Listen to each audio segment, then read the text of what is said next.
नमस्कार, स्वागत है आपका जनसत्य न्यूज में और आपके साथ में हूं फरहा सिद्दीकी। मोदी पार्ट 2 का आज 1 साल पूरा हो गया और इसके साथ ही मोदी सरकार के 6 साल पूरे हो चुके हैं। इन 6 सालों में प्रधानमंत्री नरेंद्र मोदी ने कई ऐसे फैसले लिए जिसने देश की छवि ही बदल कर रख दी। स्वच्छ भारत से लेकर स्वस्थ भारत तक और कश्मीर क्रांति से लेकर नागरिकता क्रांति तक मोदी सरकार ने कई ऐतिहासिक फैसले लिए। इसमें कई ऐसे विवादित फैसले शामिल रहे जो दशकों से अटके हुए थे, जिन्हें जानबूझकर लटकाया गया था और इन विवादित मुद्दों को पिछली सरकारों ने छूने तक की हिम्मत नहीं दिखाई, लेकिन मोदी सरकार ने उन्हें एक झटके में ही जड़ से खत्म कर दिया। कोरोना वायरस की महामारी के बीच नरेंद्र मोदी सरकार के दूसरे कार्यकाल का 1 साल पूरा होने के मौके पर बीजेपी पूरे देश में एक अभियान चलाएगी।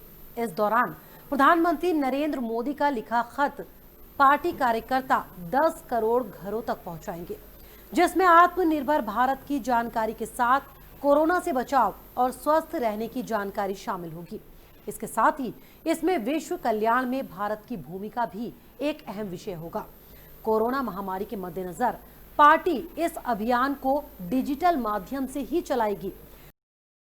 पार्टी केंद्र सरकार की उपलब्धियों को जन जन को बताने का अभियान चलाएगी। इस दौरान पार्टी की तरफ से देश भर में 750 वर्चुअल रैलियां की जाएंगी। इसके साथ ही राष्ट्रीय और राज्य स्तर पर करीब 1000 वर्चुअल सम्मेलनों का भी आयोजन करने की पार्टी की योजना है। व्हाट्सएप, फेसबुक और ट्विटर के जरिए भी पार्टी अपनी उपलब्धियों को देश भर में लेकर जाएगी। मोदी सरकार पार्ट 2 का भले ही 1 साल पूरा हो गया हो, लेकिन इससे पहले 5 सालों में भी सरकार ने कई अहम कदम उठाए हैं। इन 6 सालों में कई ऐतिहासिक फैसले लिए गए। आइए आपको बताते हैं प्रधानमंत्री नरेंद्र मोदी के वो सिक्सर जो उन्होंने पिछले 6 सालों में लगाए। जम्मू कश्मीर 70 साल तक आर्टिकल 370 की जंजीरों में जकड़ा रहा। पिछले साल 5 अगस्त को मोदी सरकार ने कश्मीर को अनुच्छेद 370 से आजादी दिला दी। इसी के साथ जम्मू कश्मीर में देश के वो सभी कानून लागू हो गए जिन्हें 70 सालों तक लागू नहीं किया जा सका था। साथ ही जम्मू कश्मीर का अलग झंडा हटाकर अब वहां के सरकारी दफ्तरों में तिरंगा लहराने लगा।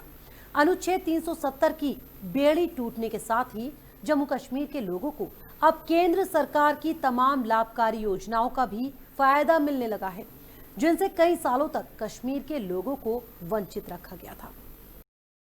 मोदी सरकार 2 के पहले 7 महीने में ही मोदी सरकार ने फिर से बड़ा एक फैसला लिया जो सबको चौंकाने वाला था। ये फैसला था नागरिकता क्रांति का। पिछले साल 11 दिसंबर को संसद में नागरिकता संशोधन बिल पेश किया गया जो अब कानून बन चुका है। नागरिकता संशोधन कानून के तहत पाकिस्तान, बांग्लादेश और अफगानिस्तान के अल्पसंख्यकों को भारत में नागरिकता का अधिकार मिल गया। यानी इन देशों के हिंदू, सिख, जैन, बौद्ध, पारसी और ईसाई जो सालों से शरणार्थियों की जिंदगी जीने को मजबूर थे, उन्हें भारत की नागरिकता लेने का अधिकार मिल गया। देश के सबसे बड़े कानूनी विवाद यानी अयोध्या विवाद का हल भी मोदी सरकार 2 के पहले 6 महीनों में ही हो गया था। सालों से कोर्ट की कार्रवाई में उलझे भगवान राम को सुप्रीम कोर्ट से न्याय मिला और 9 नवंबर 2019 को सुप्रीम कोर्ट के ऐतिहासिक फैसले ने अयोध्या में राम जन्मभूमि को ही राम का जन्म स्थान माना। कोर्ट के आदेश के बाद मोदी सरकार ने राम मंदिर तीर्थ ट्रस्ट क्षेत्र का गठन कर दिया। तीर्थ क्षेत्र के गठन के साथ ही अब अयोध्या में भव्य राम मंदिर के निर्माण का काम शुरू हो चुका है। मोदी सरकार ने मुस्लिम महिलाओं को 3 तलाक की काली प्रथा से आजादी दिलाई। 6 साल के कार्यकाल में मोदी सरकार की सबसे बड़ी उपलब्धियों में से एक ये भी मानी जाती है 3 तलाक को खत्म करना। 3 तलाक कानून के तहत कोई भी मुस्लिम शख्स मौखिक, लिखित या किसी अन्य जरिए से अब अपनी पत्नी को एक बार में 3 तलाक अगर देता है तो वो अपराध माना जाएगा। इस कानून के आने से ऐसी मुस्लिम महिलाएं जो 3 तलाक के डर के साए में जीने को मजबूर थीं, अब आत्मसम्मान के साथ अपनी जिंदगी गुजार रही हैं। मोदी सरकार में देश एक तरह से बदल सा गया। आतंकवाद के मुद्दे पर देश अब सहने के बजाय उसका मुंहतोड़ जवाब देना सीख गया है। 2016 में पाकिस्तान में आतंकी अड्डे पर सर्जिकल स्ट्राइक इसका पहला उदाहरण था। इसके बाद 2019 में बालाकोट में एयर स्ट्राइक करके एक बार फिर आतंकवाद के खिलाफ जीरो टॉलरेंस की नीति का संदेश आतंकियों और उनको पालने वाले देश को दिया गया। पिछले साल अक्टूबर में पीओके में लॉन्च पैड ध्वस्त करना भी जीरो टॉलरेंस का सबूत है। पिछले कुछ समय में जम्मू कश्मीर में आतंकवाद में आई कमी नए हिंदुस्तान की संकल्प शक्ति का प्रमाण है। प्रधानमंत्री नरेंद्र मोदी की सबसे बड़ी उपलब्धियों में से एक है देश को स्वच्छता के प्रति जागरूक करना। प्रधानमंत्री नरेंद्र मोदी ने अपने पहले ही कार्यकाल में स्वच्छ भारत अभियान की शुरुआत की। पीएम ने देश, शहर, गांव को स्वच्छ करने के लिए बहुत बड़े स्तर पर मिशन चलाया। गांव में शौचालय बनवाए गए, शहरों को स्वच्छता की कसौटी पर परखा जाने लगा। अब हर शहर, गांव के लोग स्वच्छता की आदत को अपना रहे हैं। मोदी सरकार के दूसरे कार्यकाल का 1 साल पूरा हो गया। इस मौके पर पीएम नरेंद्र मोदी ने देशवासियों के नाम एक चिट्ठी लिखी है। चिट्ठी में पीएम मोदी ने अपने ऐतिहासिक फैसलों को जनता का संकल्प बताया। आइए आपको बताते हैं कि पीएम ने अपनी चिट्ठी में क्या कहा। मेरे प्रिय भारतीयों, पिछले साल आज ही के दिन भारतीय लोकतंत्र में एक स्वर्णिम अध्याय शुरू हुआ था। ऐसा दशकों बाद हुआ था कि देश के लोगों ने किसी सरकार को पूर्ण बहुमत के साथ चुना। मैं 130 करोड़ भारतीयों और इस देश के लोकतांत्रिक जज्बे को प्रणाम करता हूँ। अगर हालात सामान्य होते तो मैं आप लोगों के बीच होता, लेकिन मौजूदा हालात इसकी इजाजत नहीं देते। तभी मैं इस पत्र के माध्यम से आपसे आशीर्वाद मांग रहा हूँ। आपके प्यार और भरोसे ने मुझे एक नई ऊर्जा और कुछ नया करने की प्रेरणा दी है। जिस तरीके से आपने लोकतंत्र की ताकत में भरोसा दिखाया, ये पूरी दुनिया में एक मिसाल है। 2014 में लोगों ने बदलाव के लिए वोट किया था। पिछले 5 सालों में इस देश ने प्रशासनिक बाधाओं, भ्रष्टाचार और कुशासन की बेड़ियों से खुद को आजाद किया है। अंत्योदय की परिभाषा पर खरे उतरते हुए लाखों लोगों के जीवन में बदलाव आया है। 2014 से 2019 के बीच भारत का कद पूरी दुनिया में काफी बढ़ा है। गरीबों के मान में बढ़ोतरी हुई है। इस देश ने आर्थिक समावेश, फ्री गैस और बिजली कनेक्शन और स्वच्छता के क्षेत्र के साथ साथ सबके लिए घर की तरफ काफी तरक्की की है। भारत ने अपना लोहा सर्जिकल और एयर स्ट्राइक से दिखाया। साथ ही साथ दशकों से चली आ रही OROP, one nation one tax के रूप में GST और किसानों के लिए न्यूनतम समर्थन मूल्य जैसी पुरानी मांगों को भी पूरा किया है। 2019 में लोगों ने न केवल इन प्रयासों को जारी रखने के लिए वोट किया, बल्कि इसमें भारत को एक नई ऊंचाई पर ले जाने का सपना भी था। आज 130 करोड़ भारतीय इस विकास की गाथा में खुद को भागीदार मानते हैं। जनशक्ति और राष्ट्र शक्ति की भावना ने पूरे देश को एक नई ऊर्जा दी है।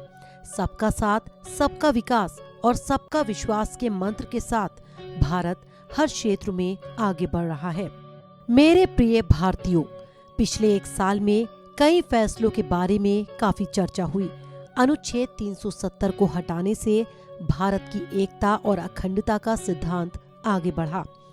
माननीय सुप्रीम कोर्ट द्वारा सर्वसम्मति से आए फैसले ने सदियों से चले आ रहे विवाद को खत्म किया।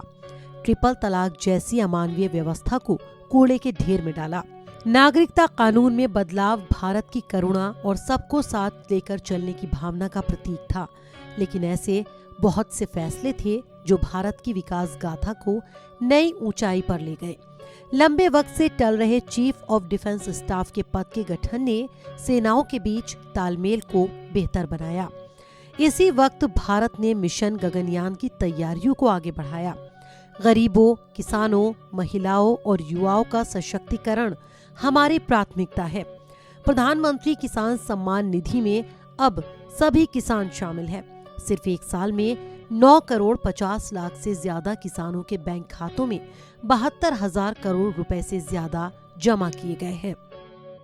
जल जीवन मिशन के तहत पीने के पानी को ग्रामीण इलाकों के 15 करोड़ से ज्यादा घरों तक पाइपलाइन के सहारे पहुंचाया गया।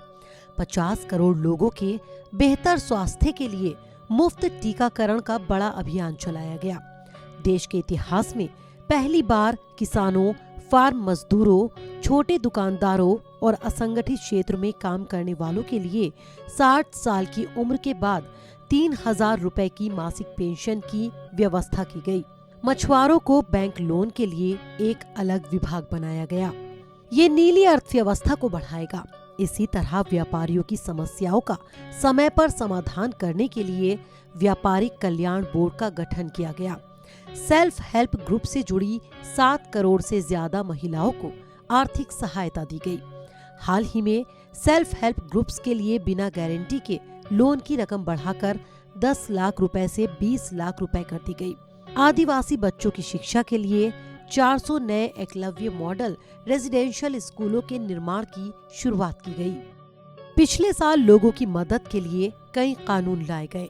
हमारी संसद ने कामकाज के मामले में दशकों पुराने रिकॉर्ड तोड़े। इसका नतीजा ये रहा कि चाहे वो कंज्यूमर प्रोटेक्शन एक्ट हो, चिट फंड लॉ हो या महिलाओं को ज्यादा सुरक्षा देने वाले कानून हो, बच्चों और दिव्यांगों से जुड़े कानून हो, सभी को संसद से जल्द पास कराया गया। ये सरकार की नीतियों और फैसलों का ही नतीजा है कि गांव और शहरों की दूरी कम हो रही है। पहली बार गांव में रहने वाले भारतीय शहरों में रहने वाले भारतीयों से 10% ज्यादा इंटरनेट का इस्तेमाल कर रहे हैं। और अपने खत में पीएम ने आखिर में कहा कि राष्ट्र हित में लिए गए इस तरह के ऐतिहासिक फैसलों का जिक्र करने पर इस खत में फहरिस्त लंबी हो जाएगी। लेकिन मैं ये कह सकता हूँ कि इस साल के हर दिन मेरी सरकार ने फैसला लेना और उसे लागू करने में पूरी ताकत से काम किया है। हम अपना वर्तमान भी खुद तय करेंगे और अपना भविष्य भी। हम आगे बढ़ेंगे, हम प्रगति के पथ पर दौड़ेंगे, हम विजयी होंगे।